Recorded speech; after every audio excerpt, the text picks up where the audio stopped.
এদিকে পুঁইশা এই কুমড়ো গাছ দেখো। হ্যাঁ দেখো ভাই, ওটা আমাদের পুকুর, ওখানে মাছ চাষ করা হয়।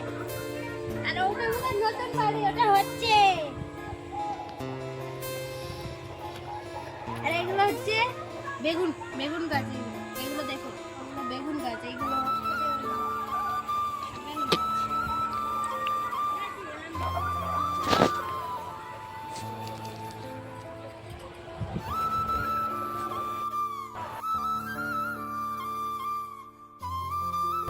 দেখো ঘরের পেছনে, ঘরের পেছনে একদম কাঁচা গাছ, টমেটো গাছ।